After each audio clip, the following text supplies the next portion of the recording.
All praise be to the Most High God. The Most High God comes first. Grace and peace be to all you guys out there.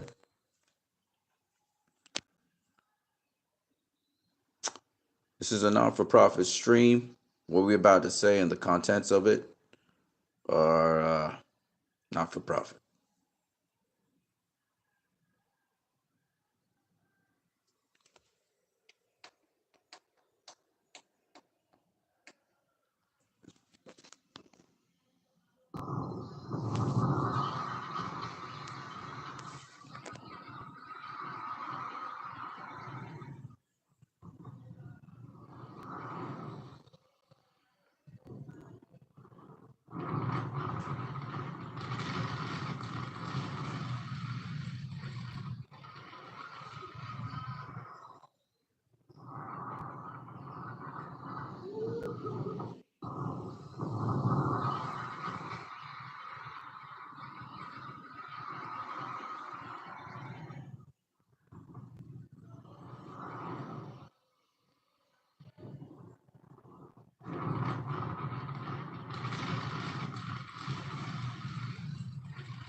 I want to start off with skiing in Peru, and that very awesome moment with the dog just speeding going down that hill, boy.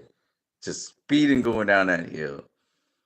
Full speed ahead. And it's just one of the most awesome moments you could ever have. And this is what humanity is all about. It's about awesomeness. It's about enjoying life and living it to its fullest. I'm gonna start off with an entertainment segment before I go political for a brief moment. The stream is not going to be very long. We're already 4 minutes and 15 seconds in. We want to just make this short and sweet. There is a very easy way to make going to the movies enjoyable again. Movie theaters are trying everything to bring audiences back, from pickleball to cocktail bars. And Lee Grader, he says, there's a very easy way to make going to the movies enjoyable again.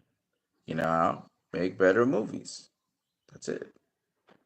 People are not going to drag themselves into the cinema if you're making stuff that they're not interested in, and it's just not good. It's trash.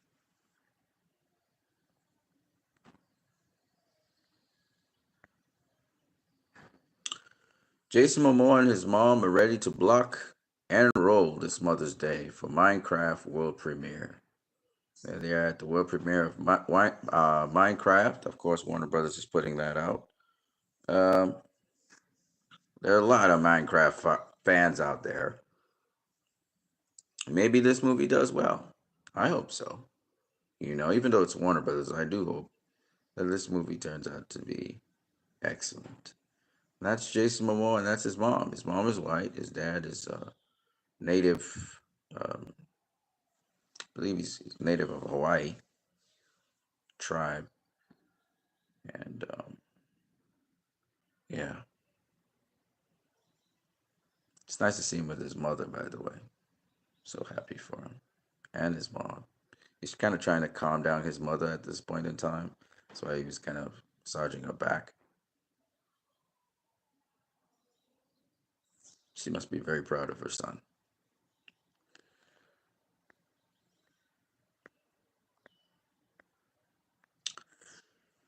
Kevin O. Gamer Tag says, "From the Dark Knight to what the is that?" That's so funny.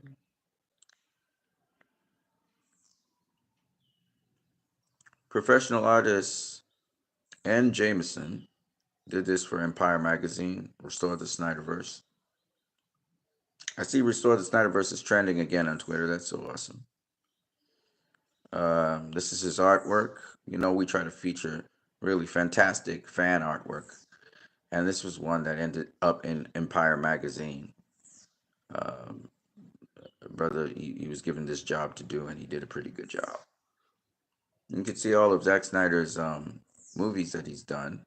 Now, that's not the Snyderverse, by the way, but nonetheless, we will let it be because it is Snyder's fans.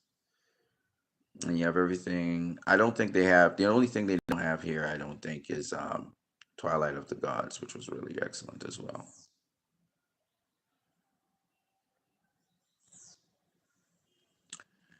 I would like one of the Snyderverse fans, if you guys could ask Zack Snyder this either on Twitter, where I've just done.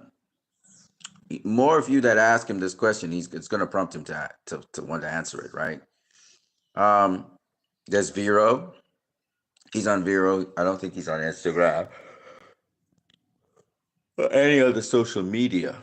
So, this is a question I think I need to ask him also on Vero.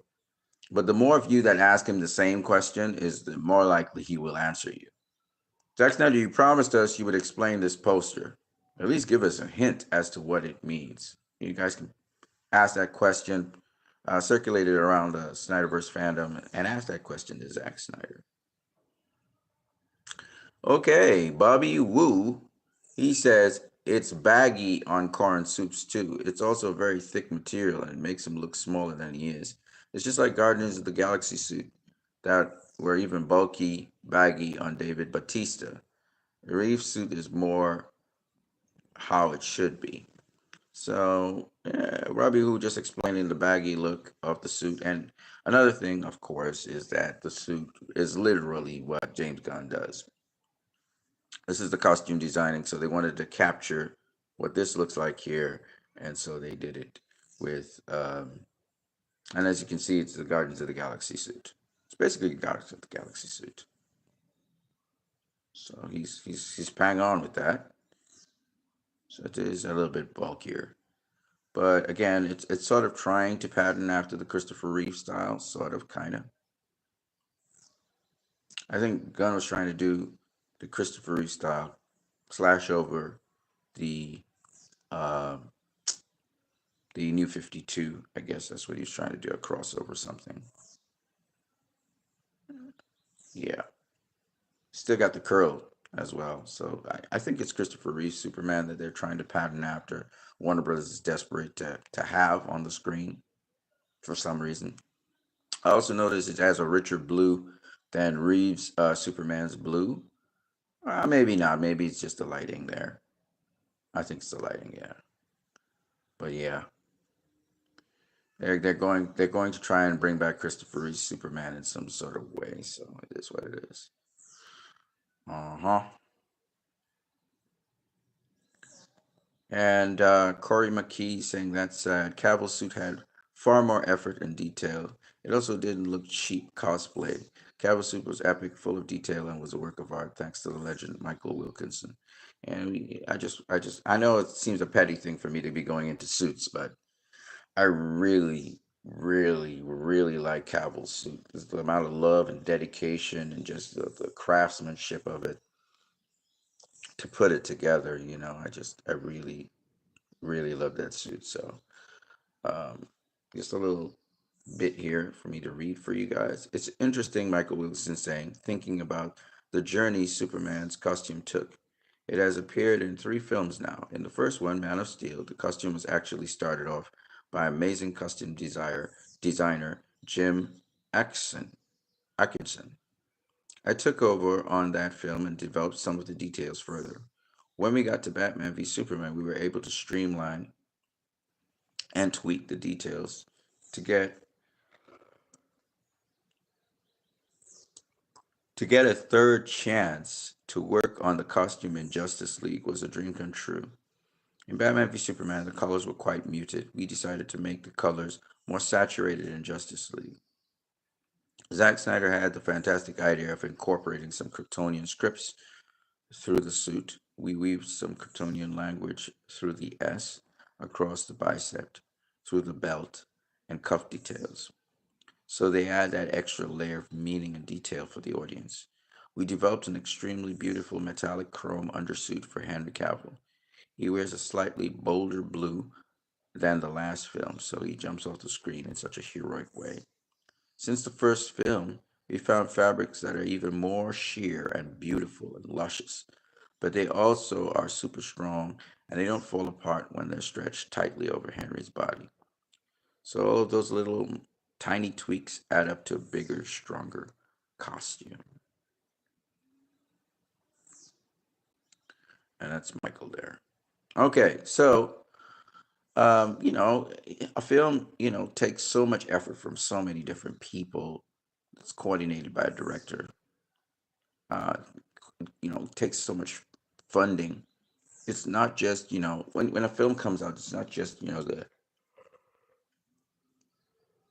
director that makes it, what it is. So it's worth remembering that, Michael's really a quality designer. He's done some great work. And this was one of his,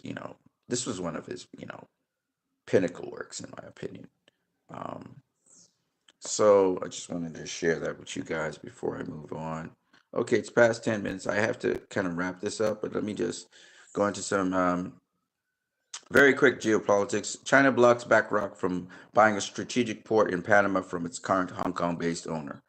The reason why that's so is because China has said, these are their words, they blocked the sale, saying it would endanger public interest and national security. In other words, no American financial firm will be allowed to control a gateway between the Atlantic and the Pacific.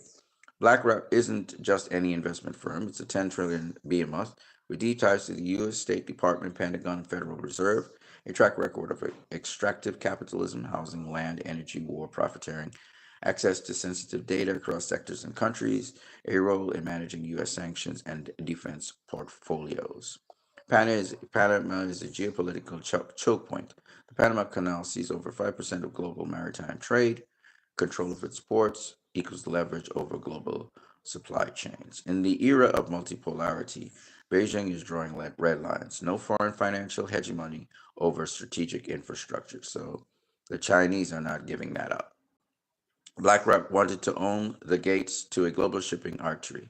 China slammed that gate shut. This is more than a blockade sale. It's a direct blow to U.S. financial imperialism. I thought that was a very important. That right there is a very. I mean, uh,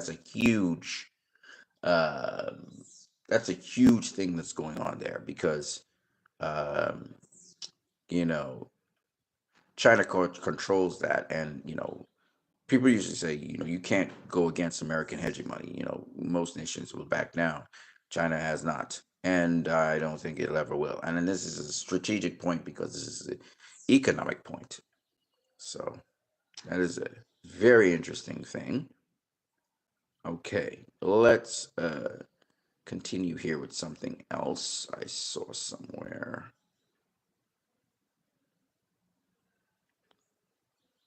Of course, we know that these politicians, they lick Israel's boots, so that's what that imagery projects. A Gen X girl, she's of my generation. We're standing up, ladies. Senator Marsha Blackburn, she's the one you see licking Israel's boot there.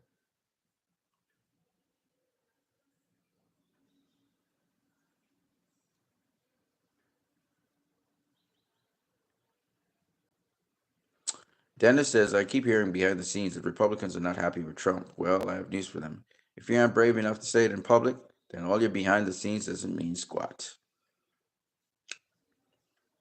This is what I wanted to talk about. It's a little geopolitics here, people. I'm going to wrap it up very soon. Vance and his wife, that's JD Vance, spent only 3 hours in Greenland, all this time at an American military base. They were forced to leave due to protests from local residents and a complete boycott from businesses. They are simply refused service and will not be allowed anywhere.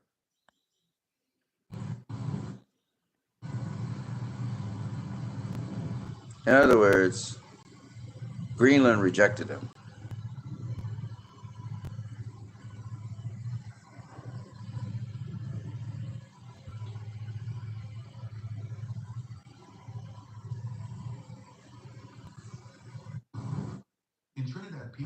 Not to mention that they're genocidal as well and involved in a genocidal war. I gotta say, I'm very proud of you guys. I'm very proud of you guys standing up for human rights, standing up for the rights of your citizens in your country, mobilizing yourselves. You're doing a great job. Um, the campaign to boycott certain companies, U.S. companies, UK companies, um, uh, German companies, etc., who support Israel's genocide on Gaza and in Palestine in general. I will be doing individual ads. I see somebody has already put out an ad against one of those companies, and this is great. We're gonna ramp up the campaign. We're gonna really start to stick it to them by individually now, speaking about these genocide enablers. McDonald's is genocide enabling. Coca-Cola is genocide enabling. Pepsi is genocide enabling. We're going to start ratcheting up those campaigns on Twitter, and you guys join with me as we do that. They have no idea what we are capable of. And we'll let them know. We want to let them know in uncertain terms how capable we are and how much we don't need them. Okay? We're gonna take it to them. Trust me. But I was happy to see Greenland gets new government just in time for Van's visit, and they gave them the cold shoulder because Greenland is a sovereign state, and yes, Denmark, it's property of Denmark, but make no mistake, an assault on anybody is going to be assault on themselves. Okay. Breaking: the United Kingdom is looking at taking away Tesla's 188 million UK taxpayer subsidies. Very good. Stick it to him. Because you know what he's trying to do? He's trying to do a grab and he's trying to control people. Elon's not up to anything good. That DOJE is not up to nothing good. Okay. And that's what I truly believe. And that's where I stand. He could have done good. He could have restructured the system and made it into something good, but he's not trying to do that. This is a wicked, evil man, Elon Musk, and it's coming out. It's being exposed. He's being exposed. Meanwhile, this little dog is chasing down the guy going down a slope, sand skiing. That is just so. Oh, isn't that beautiful? It's such a simple thing, and yet it's so beautiful to watch. It's beautiful to watch. And I just want to remind you of this little dog running down the hill in his glee.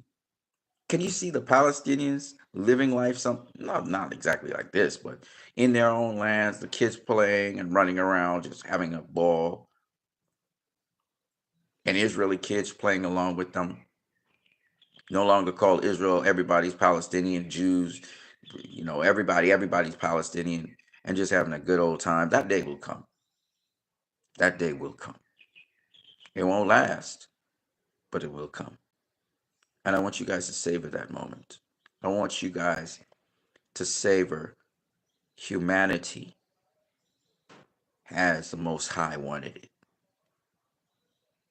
And just remember, I played that song in the beginning. They say, none shall live. That's these wicked, evil, demonic people. But remember, it's not just death, and that is not the end. There's resurrection. And when they destroy you, remember, you're not destroyed, because you will rise from the grave. Because God will raise the dead. And do remember from BVS when he said, and God will raise the dead. Lex Luthor was happy when Superman died, but then Superman returned. He was reborn. He was resurrected. And from a Christocentric perspective, as Christ died, was murdered for our sins, so Christ also rose from the dead. Just remember that. This is my last thing I'm about to say. There are some negotiations going on in the background for a ceasefire. And that is because of this. First of all, there's a lot of shit going on in Israel. So I just wanted to. Israel's reportedly fining reservists who refuse to deploy. Meanwhile, a survey by Employment Service says 75% report economic harm, 40% job loss, 60% report job uncertainty, 24% requested vocational retraining. Only 27% say they're coping financially. In other words, the people who are going to war for Israel, they're suffering. They're suffering in all kinds of ways, just like how the people who went to war for the United States of America come back and they're disrespected as veterans. They talk about the soldiers, the soldiers, the soldiers, the soldiers, and then they don't address the soldiers. The vets are right now on strike in America. Y'all don't even know that. The VA, oh, they're in full force. They're out in the streets talking about this. But of course, major media, the legacy media is not going to be covering that. And there's chaos in Israel. Israeli soldiers are not deploying. They're not going to war. The reservists are saying, fuck this war. We're not going to it. A lot of defectors. They're jailing them. See, you guys don't even know this stuff is going on in Israel. The Israelis are revolting, and they're showing it in different ways. I gave you a poll the last day. I'm going to show you a little bit more. The Israelis themselves are coming to the realization of the truth. And the longer this goes on, is the longer they're going to regret it. And the longer they're going to turn against it.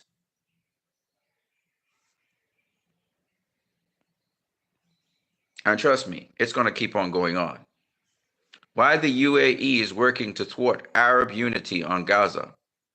Stop arming Israel. ICC for Israel. Ban Israel. BDS. Arms embargo now. Gaza genocide. So there's a couple things I want to say about this.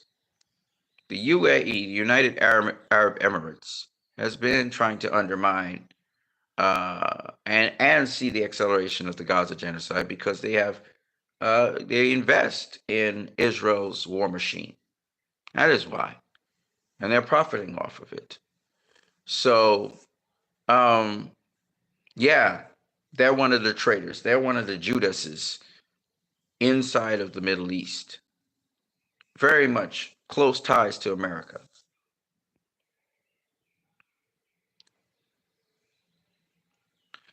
He went through the unfathomable tragedy, but Yarden Bibas is interrupting his mourning and recovery to go on 60 Minutes this evening because he knows that he must appeal to America, not Netanyahu, to save his friends still held by Hamas. You see, there's still a lot of people in Israel who want to see the hostages free. The one thing I support Gal Gadot on was her plan of action was never to wage war against the people of Palestine, but she's always been pushing for the freeing of the hostages, even though her propaganda is bullshit and she's full of shit. And the fact that she wouldn't even shake or present an award to Palestinian people or even empathize with the Palestinian side of the story. I don't care what. She has no balls to do that. Goes up in the ADL and tries to play like Israel is some kind of victim in this whole thing. In spite of all of that, she is backing the right thing, which is the exchange of the hostages.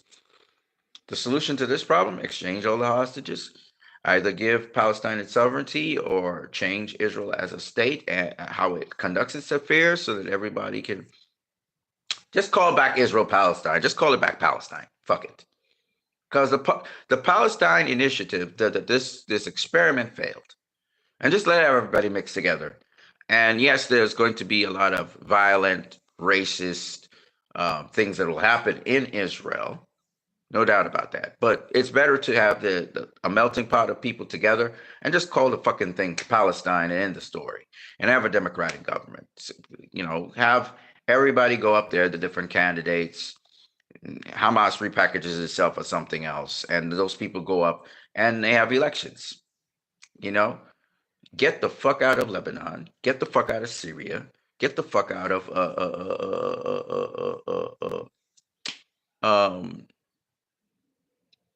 wherever, and just call yourself Palestine, you know, and end the story.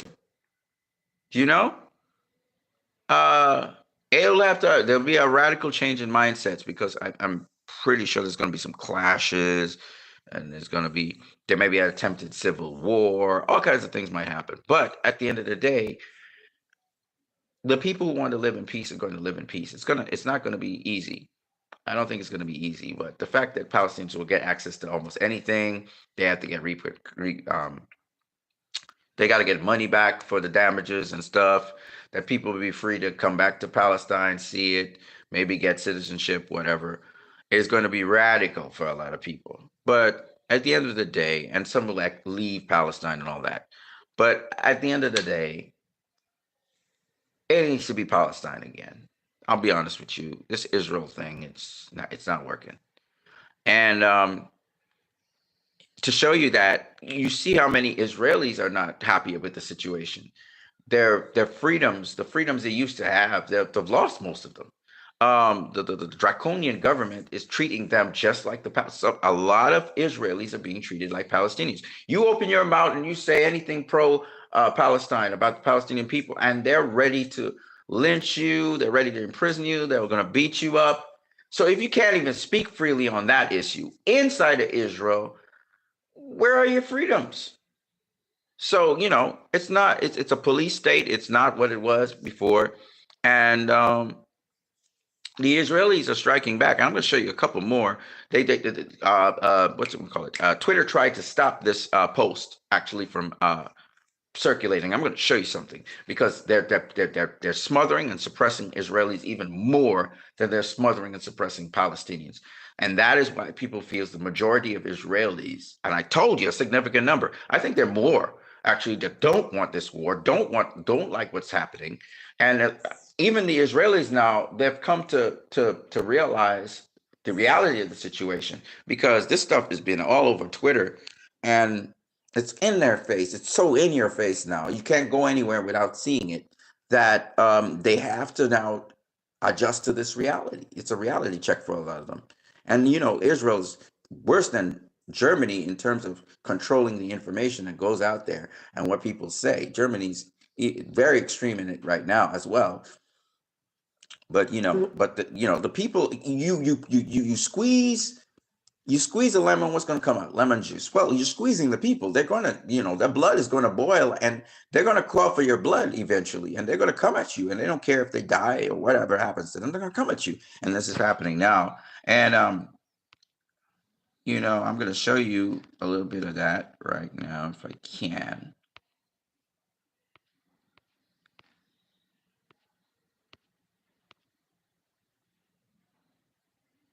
Abdullah Omar, he says, if I call for huge protests over the world, especially in the United States, to stop killing us and call for a ceasefire, do you believe we would move the people to do it? Ceasefire now. I do believe that, because it's so right. Within Israel, the Israelis are coming to terms with it. Outside of Israel and through the world, everybody's come to terms with that already. Oh, there's pretty precious little Rafif here. Rafif is She's ill. She has an illness. Father's trying so hard to keep her healthy and keep her well. This is the next generation. This is a generation about beta. And, I'm praying for protection and everything. You guys pray with me that they can make it through this as a family and do well. Vivid said, if Israel falls, Western civilization will fall with it. No, I don't think Western civilization will fall with it. The leadership of Western civilization will tumble, no doubt about that. But Western civilization will continue. I think we have been taught values that are very good. But as Jesus said, do what they tell you, but do not do as they do. It's the same sort of pharisaical,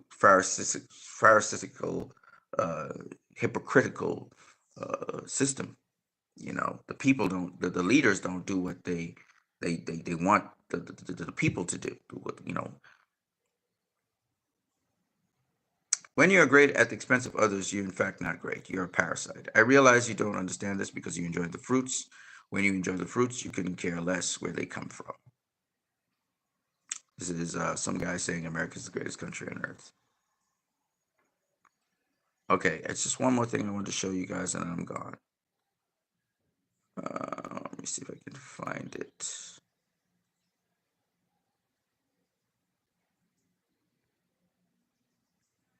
I'm gonna get it. I'm gonna get it. Believe me, I'm gonna get it. I have to get it. Here it is. This is the boycotting that we're talking about, and there you go. There you go. Brilliant animation, by the way, by Ryan Zosbiani. Very good work, guys. Very good work, guy. I can't find it. I can't believe it. It's got to be here. Oh, by the way, Butch Ware, he's pushing for governor of the state of California. So let's go for it, people. Guy Christensen is the guy that supports him, which is very good. David Icke always on the front lines.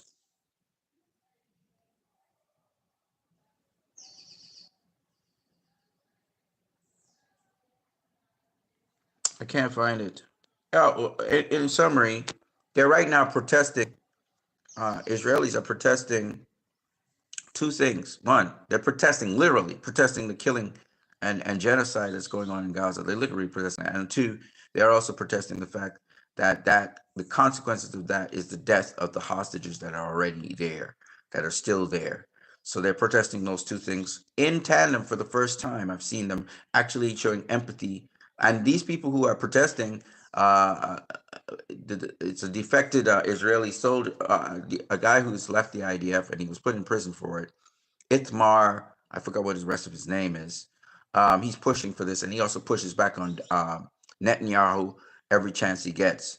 So I wish I could show you. They filled the street. There's a significant amount of them that are protesting this right now. And I want to say shout out to my brothers and sisters in Israel who are standing up and actually opening your mouths. I told you, the greatest threat to this apartheid state of Israel is the actual Israelis turning against it and realizing there's a change that needs to be happening. And when you guys do this, there really is nothing they can say. They can't say you're a self-hating Jew. They can't say, you're anti-Zionist and you need to kick out of Israel. You're actually in Israel, and your voice is actually be said. And you know what? I believe the majority of you, I think it's a slim majority, but yet it's a majority of 54% of you, I believe, never wanted this to happen. Never liked this stuff that's going on. I know it. And I know you are the majority. You're not the minority, even though there's this fascist, really vicious group, that's spurred on by the settler community, etc., that now has an invaded government, etc. It's just like I believe that the majority of Americans, as shown in polls, don't want this war, don't like what's happening, don't like that their taxpayer dollars are going to this war. And I really truly believe any sane speaking person who's not playing partisan lines would be in agreement with that. That's just humane, you know. So these people trying to slap on laws that are unconstitutional. Remember, I told you there's good law and there's bad law. Anyways, I gotta go, guys. I really appreciated spending this time with you. Those of you who watch this video, shout out to you guys. Remember, you have the power. Remember, you have the purchasing power. You also have the labor power. So use it to your advantage. Buy local. Do not buy these foreign brands. That's the best way to not supply them. Stop buying Coca-Cola. Those of you like Coca-Cola, I know a lot of you like Coca-Cola. You need to ditch that shit. And the next thing you guys need to do is you need to strike, meaning you withdraw your labor from all working companies and flex your muscles, take to the streets, and put your demands together in a strike. It may take months, but keep on striking and making your demands met to your governments, forcing them to have to do trade embargoes with Israel, with the United States, the main violators of international law. You need to put pressure on them globally, and you will succeed. And it doesn't matter what laws they put in place to stop that, you do it. There's something called civil disobedience. This is where civil disobedience, the spirit of the law is greater than the letter of the law. I will see you guys later. I am Christ, I am disciple. God bless.